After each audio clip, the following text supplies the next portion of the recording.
नमस्कार। स्वत्व के डिजिटल प्लेटफॉर्म पर आपका स्वागत है। बंगाल का दर्द अभी कम नहीं हुआ है। एक सभा में पश्चिम बंगाल की मुख्यमंत्री ममता बनर्जी ने गुरुदेव रविंद्रनाथ टैगोर का स्मरण करते हुए अत्यंत आक्रामक अंदाज में कहा था, हमारे बंगाल में कम्युनल लोगों के लिए कोई जगह नहीं है। ममता बनर्जी उस सभा में शायद झूठ बोल रही थी। उनका पूरा बंगाल आजकल कम्युनल फोर्सेस के चंगुल में है। शायद उनकी नजरों में राष्ट्रीयता की बात करने वाले, जय श्री राम कहने वाले कम्युनल हैं, लेकिन वह हकीकत से मुंह मोड़ रही हैं। पूरे बंगाल को लेने के लिए आतुर कम्युनल ताकतों का खूनी पंजा उनके गले के बिल्कुल पास आ गया है। अभी समय है, वो चेत सकती हैं, नहीं तो एक समय ऐसा होगा जब वह कहीं की नहीं रहेंगी। ममता बनर्जी भले ऐसे खूनी कम्युनल ताकतों को नहीं पहचाने या पहचान कर भी मुकरने का नाटक करें, लेकिन गुरुदेव रविंद्रनाथ टैगोर ने बहुत पहले इन फोर्सेस को पहचान लिया था, उनकी प्रकृति को जान लिया था। बंगाल ने पहले जिहादियों का मनोबल सर्वाधिक बढ़ाया। अब पूरे देश में सेकुलर राग अलापने वाले वोट के सौदागर यह काम कर रहे हैं। इसके कारण उनको एक बल मिल रहा है और जो अभी भी जहां चाह रहे हैं वहां उस प्रकार का उपद्रव का वातावरण तैयार कर दे रहे हैं। आज जो कुछ पीड़ा पलायन मुर्शिदाबाद झेल रहा है, वह सब कल पूरे देश को झेलना पड़ सकता है।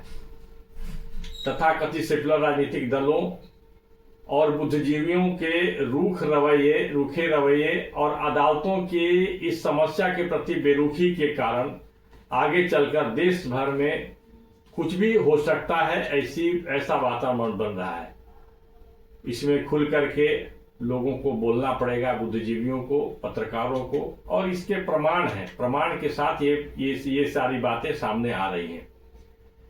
ऐसी ही स्थितियों से निपटने के लिए संविधान निर्माताओं ने संविधान में अनुच्छेद 142 का प्रावधान किया था, जिसके जरिए सुप्रीम कोर्ट को असीम अधिकार प्रदान किए गए हैं।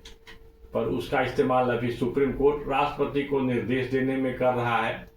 इसको लेकर के बहस भी चल रहे हैं। एक निर्णय पर देश आएगा, लेकिन फिलहाल मुर्शिदाबाद जैसे विपदा अचानक नहीं आया है।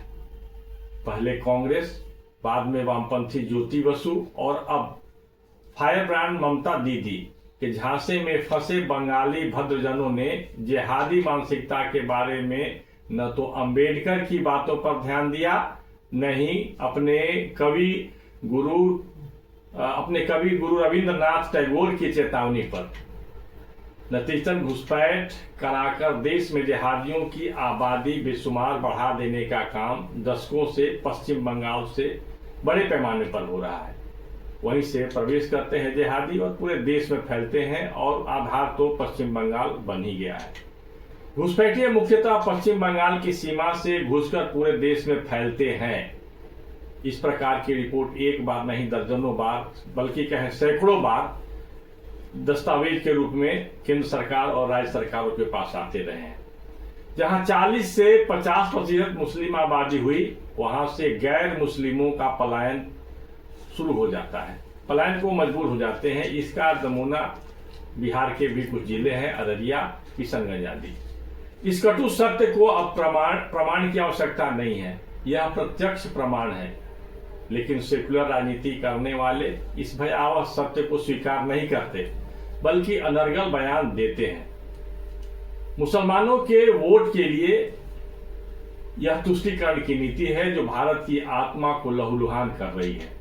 रविन्द्रनाथ टैगोर ने कहा था, पृथ्वी पर दो धर्म हैं जो सभी अन्य धर्मों के प्रति स्पष्ट शत्रुता रखते हैं। ये दो हैं, ईसाई धर्म और इस्लाम। ये किसी की आलोचना नहीं है, बल्कि उनके प्रकृति के केंद्र में स्थित जो विशेषता है उसकी बात उन्होंने कही है, और निर्भीकता से, बिल्कुल स्पष्टता से कही है। वे केवल अपने, रविन्द्रनाथ टैगोर ने जिक्र किया है कि वे केवल अपने धर्मों का पालन करने से संतुष्ट नहीं है, बल्कि अन्य सभी धर्मों को नष्ट करने के लिए दृढ़ हैं, इसलिए उनके साथ शांति बनाने का एकमात्र तरीका उनके धर्म को अपनाना है। ठीक है, मतलब पश्चिम बंगाल को फिर से इस्लामिक धर्म के अनुकूल चलाने का वातावरण दे दिया जाए।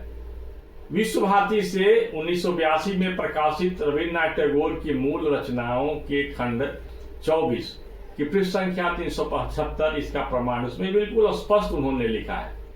रविन्द्रनाथ टैगोर ने अपनी पुस्तक कालांतर में भी बहुत कुछ स्पष्ट किया है जो आज लोगों को देखना चाहिए, लेकिन उनके नाम पर राजनीति करने वाली ममता तो पतन की पराकाष्ठा पर पहुंच गई हैं। वह तुष्टीकरण के लिए कोई भी अवसर नहीं छोड़ती, जितना हो सके करती हैं। अब डॉक्टर भीमराव अंबेडकर की बात करते हैं। उन्होंने चेतावनी देते हुए लिखा है कि इस्लाम एक बंद निकाय है, सेमेटिक रिलीजन, जो मुसलमानों और गैर मुसलमानों के बीच के जो भेद है वह करता है, वह बिल्कुल मूर्त और स्पष्ट है। इस्लाम का भ्रातृत्व भाव मानव का भ्रातृत्व भाव नहीं, मुसलमानों का मुसलमानों से ही भ्रातृत्व भाव है। यह बंधुत्व है, परंतु इसका लाभ अपने ही निकाय के लोगों तक सीमित है। जो इस निकाय से बाहर है उसके लिए इसमें सिर्फ घृणा और शत्रुता ही है। इस्लाम का दूसरा गुण यह है कि यह सामाजिक स्वशासन की एक पद्धति है जो स्थानीय स्वशासन से मेल नहीं रखती, क्योंकि मुसलमानों की निष्ठा जिस देश में वे रहते हैं उसके प्रति नहीं होती, बल्कि वह उस धार्मिक विश्वास पर निर्भर करती है जिसका कि वे एक हिस्सा है। एक मुसलमान के लिए उसके विपरीत या उल्टे मोड़ना अत्यंत दुष्कर है, बल्कि असंभव जैसा है। जहाँ का इस्लाम का शासन है वहीं उसका अपना विश्वास है। दूसरे शब्दों में, इस्लाम एक सच्चे मुसलमानों को भारत को अपनी मातृभूमि और हिंदुओं को अपना निकट संबंधी मानने की इजाजत नहीं देता। ये अंबेडकर ने इतना बिल्कुल स्पष्ट लिख दिया है। संभवतः यही वजह थी कि मौलाना महमूद अली जैसे महान भारतीय परंतु सच्चे मुसलमान ने अपने शरीर को हिंदुस्तान के बजाय जेरूसलम में दफनाया जाना अधिक पसंद किया।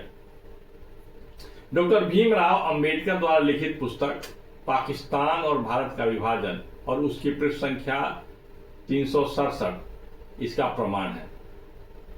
पश्चिम बंगाल में घुसपैठियों को शरण देने का काम पहले वाम मोर्चा की सरकारों ने किया, बाद में रही सही कसर ममता सरकार पूरी कर रही है।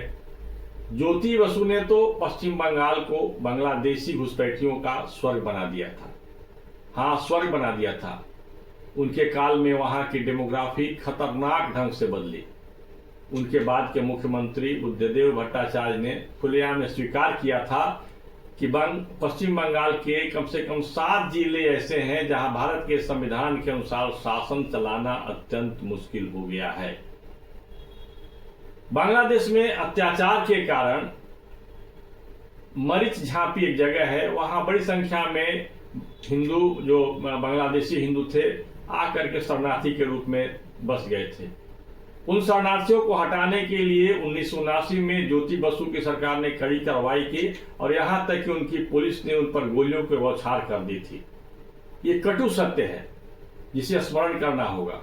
दूसरी ओर मुस्लिम घुसपैठियों के नाम पश्चिम बंगाल के मतदाता सूचियों में दर्ज करवाए जा रहे थे।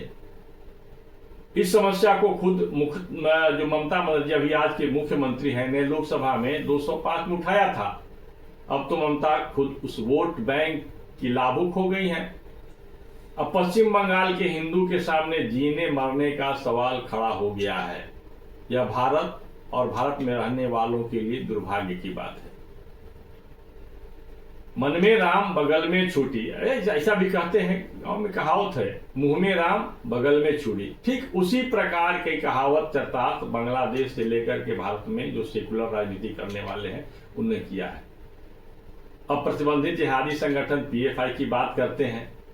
छापेमारी में प्राप्त दस्तावेज से इस संगठन के खतरनाक इरादे का भंडाफोड़ होता रहा है, हमेशा होता रहा है।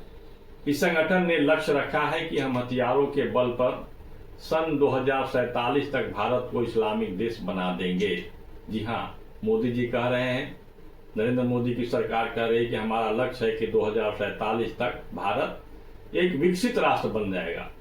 इसके लिए हम प्रयास कर रहे हैं, लेकिन इसके पैरेलल दूसरी ओर क्या हो रहा है कि 2047 तक भारत को इस्लामिक देश बना देंगे। जब भारत इस्लामिक देश बन जाएगा तो इसकी स्थिति कैसी होगी?